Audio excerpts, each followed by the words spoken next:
முத்துச்சிதறல் சிந்தனைக்கு வெற்றிக்கும் தோல்விக்கும் சிறு வித்தியாசம்தான்.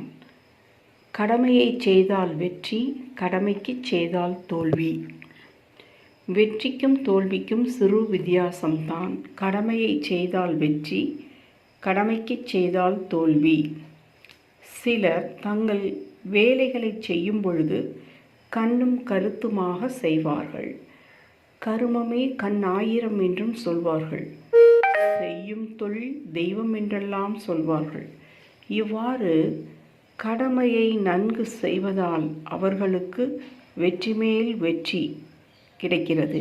இவ்வாறு செய்பவர்களை கடவுளின் தூதர்கள் என்று கூட சொல்வார்கள். ஆனால் தன் வேலையை சரிவர செய்யாமல் ஏனோ தானோ என்று ஒன்றுக்கு இரண்டாக பொறுப்பற்ற விதத்தில் ஏதோ கடனை கழிப்பவர் போல் கடமைக்குச் செய்தால் தோல்விதான் கிடைக்கும். இதே வெற்றி தோல்வியின் சிறு வித்தியாசமாகும். நன்றி. Please subscribe, like and share. Thank you.